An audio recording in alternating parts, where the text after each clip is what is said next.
Assalamualaikum warahmatullahi wabarakatuh. Salam sejahtera untuk kita semua dan salam olahraga.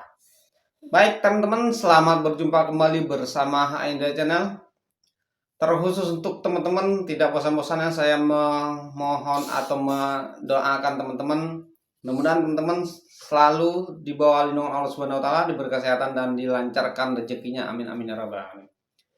Baik teman-teman, sebelum kita mereaksi video, ada baiknya saya mohon dukungan untuk channel ini agar channel ini bisa berkembang dengan cara pencet tombol like, subscribe.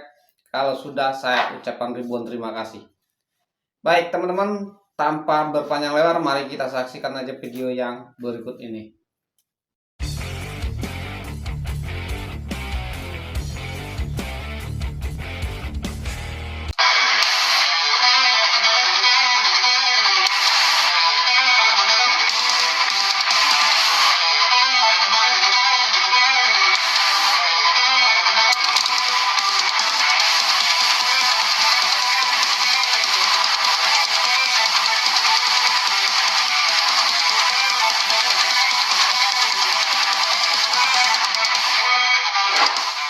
Sejenak kita lupakan dulu Piala AFF karena asli Mimin sendiri pusing melihatnya. Dan secara umum, Pak Erick sendiri punya target besar bagi timnas Indonesia, yakni bisa lolos ke Piala Dunia di semua kategori. Tentu semua tahu, kalau sebelum ini, oleh Rumeni, Tim Geppens, dan Dion Marks udah secara sah bertemu Pak Erick untuk kemudian tinggal mengurus berkas yang ada agar bisa disumpah.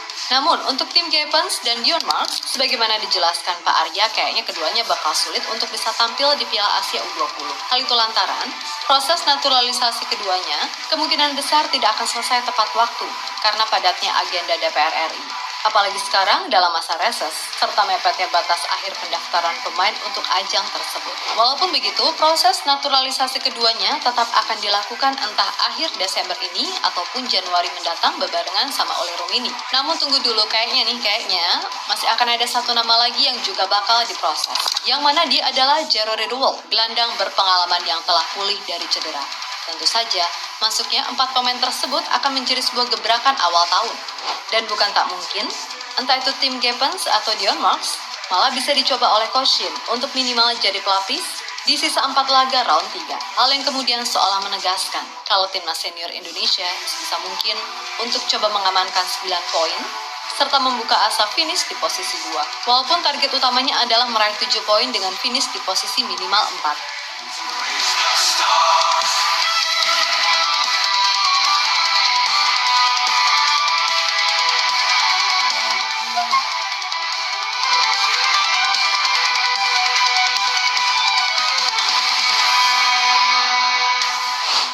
Di tengah gegap gempita Piala AFF dengan segala kearifan kungfu soccernya, PSSI sampai detik ini masih gencar untuk menambah kekuatan demi meraih asa menuju Piala Dunia. Yap, ibarat kata, pintu Piala Dunia ini udah ada di depan mata. Jadi akan sangat eman-eman apabila kita nggak gaspol di 4 laga krusial nanti. Selain itu, untuk level kelompok umur, PSSI juga menargetkan tim U20 serta tim U17 untuk bisa lolos Piala Dunia. Yang mana artinya standar pun juga ikutan jadi lebih naik. Sehingga mau tak mau, segala usaha yang dilakukan pun harus lebih maksimal. Namun dari semua itu, jelas konsen utama adalah di timnas senior, mengingat segala hal yang terjadi tolak ukurnya di sana. Jadi mau tak mau, PSSI memang lebih besar untuk ngegas timnas senior supaya bisa lolos ke Piala Dunia 2026.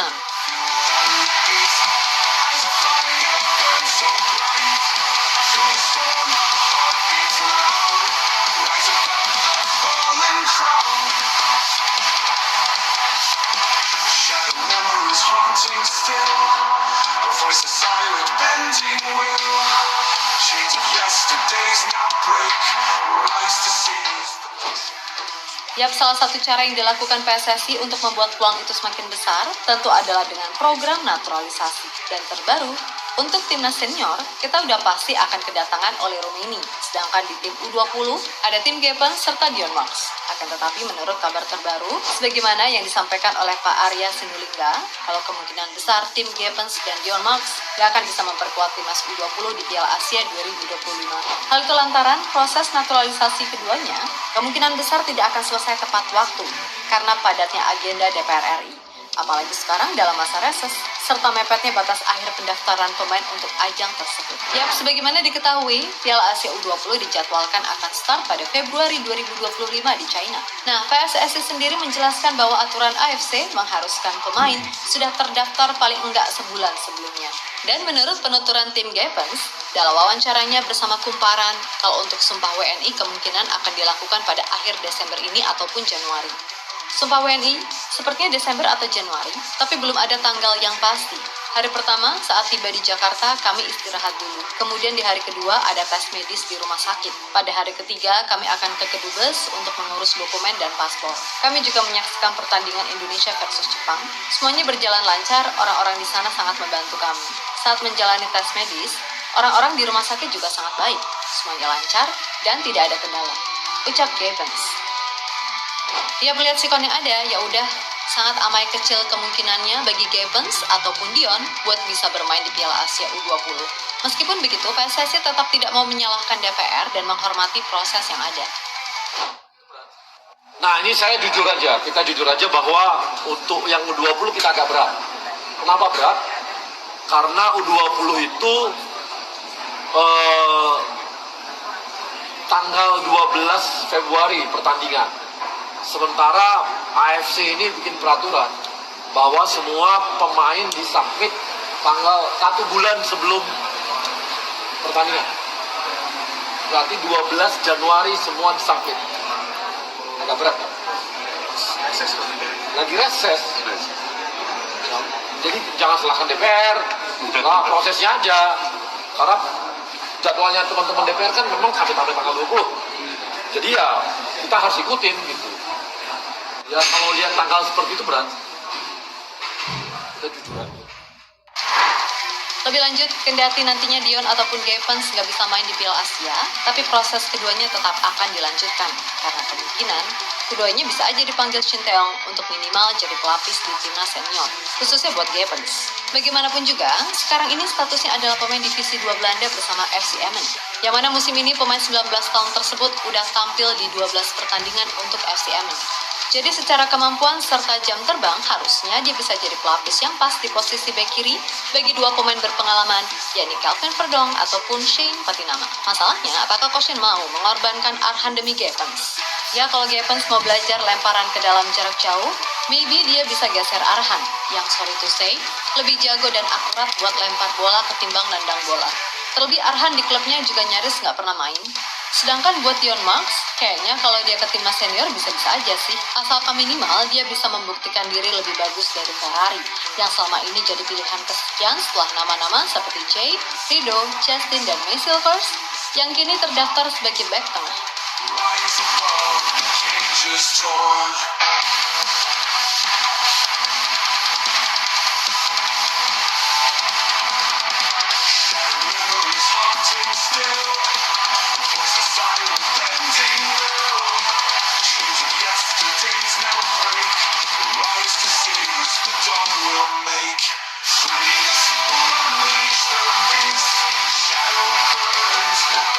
Di sisi lain dengan kondisi yang ada, kemungkinan ya proses sumpah oleh Gepens serta Dion akan dilakukan serentak alias mode borongan.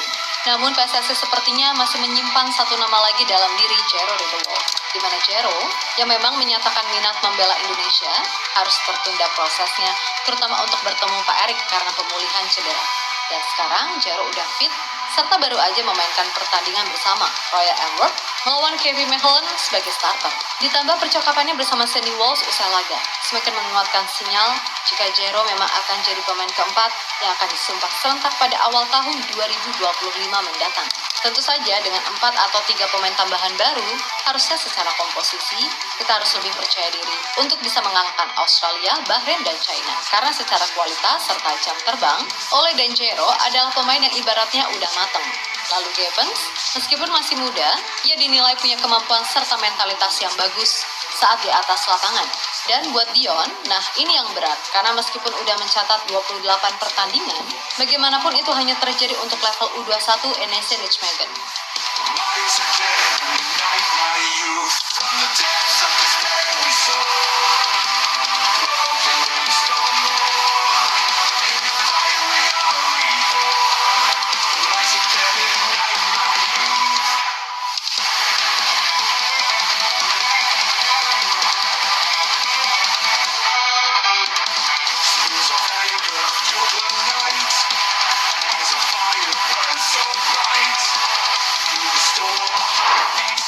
Yap, terlepas dari apapun, moga-moga aja segala proses yang ada bisa dilancarkan.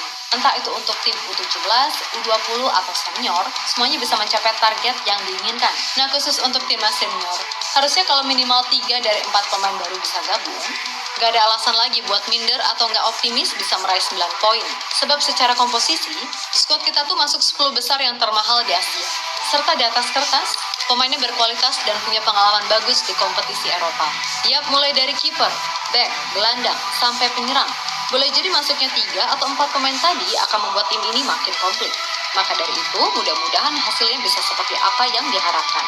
Dan akan jadi sesuatu yang luar biasa kalau Indonesia bisa lolos Piala Dunia dari 3 kategori yang berbeda. Amin. Tapi kembali lagi, semuanya nggak akan semudah itu, karena persaingan di level elit Asia itu emang seketat itu. Gak cuma masalah teknis, namun juga masalah perfulusan duniawi. Meskipun begitu, bisa dong kebayang gimana besarnya gempa yang akan terjadi dari stadion ketika kita merayakan Indonesia lolos ke Piala Dunia. Ya iyalah, itu bakalan ngeri banget.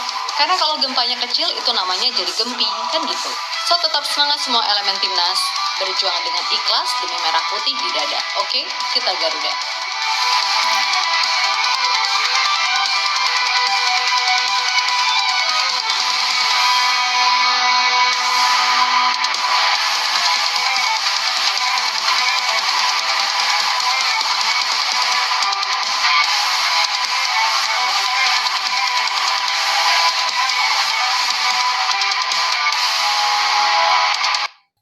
Oke guys, target PSSI timnas kita di seluruh usia lolos ke Piala Dunia.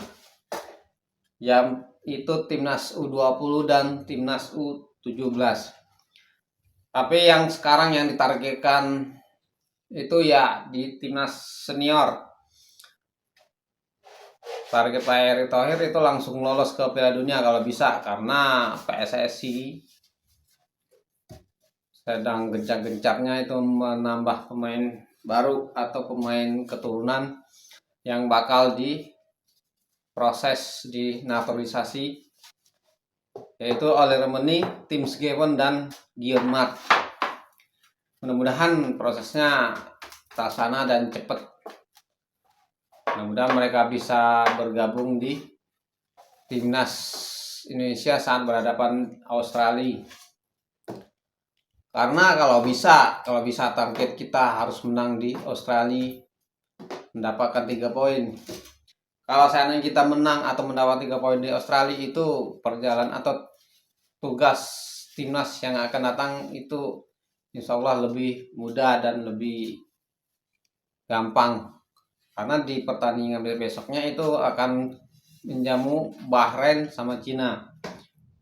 Ya, mudah-mudahan saat kita home bisa menangkan 2 pertandingan tersebut. Kalau melawan Jepang ya 50-50 lah. Yang penting 3 pertandingan itu kita harus meraih poin atau mendapatkan 9 poin. Dengan demikian kita bisa lolos secara langsung ke Piala Dunia 2026. Amin ya rabbal alamin. Oke teman-teman, demikianlah video yang barusan kita saksikan. Saya mohon maaf kalau ada kata-kata yang salah. Akhir kata saya ucapkan wabillahi taufik walhidayah. Assalamualaikum warahmatullahi wabarakatuh.